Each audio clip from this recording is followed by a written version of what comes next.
অনুশীলনে অন্য সব দিনের চেয়ে ম্যাচের আগের দিনে বেশ ফুরফুরে রিয়াল মাদ্রিদ। নকআউট পর্বে গুরুত্বপূর্ণ ম্যাচ, প্রতিপক্ষ Italian club Juventus. High voltage ম্যাচের আগেই ফিরে এসেছেন দলের গুরুত্বপূর্ণ সদস্য কিলিয়ান এমবাপ্পে। গ্যাস্ট্রিক জনিত সমস্যার কারণে যুক্তরাষ্ট্রে পা রেখেই অসুস্থ হয়ে পড়েন ফরাসি তারকা। তাকে ভর্তি করা হয় হাসপাতালে। এমবাপ্পেকে ছাড়াই 3 ম্যাচ খেলেছে রিয়াল মাদ্রিদ। তবে সুস্থ হয়ে ওঠায় এবার দলকে কোয়ার্টার ফাইনালে তোলার গুরুত্বপূর্ণ দায়িত্ব ফরাসি তারকার কাঁধে।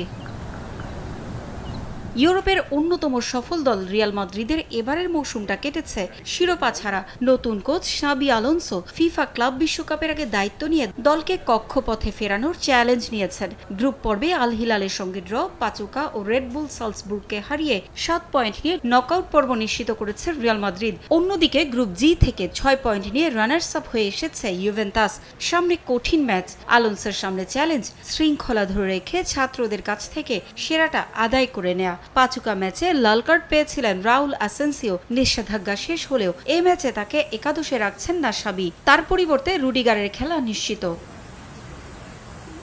এসিএল ইনজুরির কারণে 2024 সালের অক্টোবর থেকে মাঠের বাইরে থাকা অধিনায়ক দানি কারভাহাল ফিরছেন এই ম্যাচ দিয়েই। আসরে দুর্দান্ত পারফর্ম করছেন গনসালো গার্সিয়া। 2 ম্যাচে গোল পেয়েছেন তিনি। এছাড়াও বেলিংহাম, গুলের ও ভালভার্দেও আস্থার প্রতিদান দিয়েছেন কোচের। শুরুর একাদশে তাদের থাকা প্রায় নিশ্চিত। ইউভেন্টাসকে সমীহ করলেও সেমিফাইনাল নিশ্চিতে বদ্ধপরিকর শাবি। আমরা আমাদের লক্ষ্য সম্পর্কে জানি। ইউভেন্টাসের সঙ্গে জেতা কঠিন হবে, তবে সবাই জানে তাদের কি করতে হবে। মানসিকতা ধরে রেখেই লড়াই চালিয়ে যাবে ফুটবলাররা। চাপমুক্ত থেকে পারফরমেন্স করতে হবে আমাদেরকে। অন্যদিকে রিয়াল মাদ্রিদের দুর্বলতাগুলো খুঁজে সেখানেই আঘাত করতে চান ইউভেন্টাস কোচ।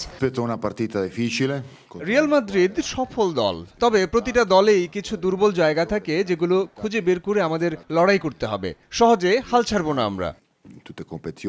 দু দলের সবশেষ দেখা হয়েছিল 2017-18 সালের চ্যাম্পিয়ন্স লিগের কোয়ার্টার ফাইনালে। সেবার প্রথম লেগে ইউভেন্টাসের কাছে হারলেও ফিরতি লেগের বড় জয়ে সেমিফাইনাল নিশ্চিত করেছিল রিয়াল মাদ্রিদ। দু দলের এখন পর্যন্ত খেলা 21 ম্যাচের মধ্যে 10 জয় নিয়ে এগিয়ে আছে রিয়াল। 9 ম্যাচ জিতেছে ইউভেন্টাস। আরেক ম্যাচে মেক্সিকোর ক্লাব মন্তেইরের মুখোমুখি হবে বরুশিয়া ডর্টমুন্ড। এফ গ্রুপে ফ্লুমিনেন্সের সঙ্গে ড্র করলেও মামেলোদি সাউন্ডাউন্স ও উলসানকে হারিয়ে এফ গ্রুপ থেকে চ্যাম্পিয়ন হয়ে শীর্ষ 16তে পা রেখেছিল ডর্টমুন্ড। এবার মেক্সিকোর ক্লাবটিকে হারিয়ে কোয়ার্টার ফাইনালে ওঠার লক্ষ্য তাদের। পারভিন আক্তার, সময় সংবাদ।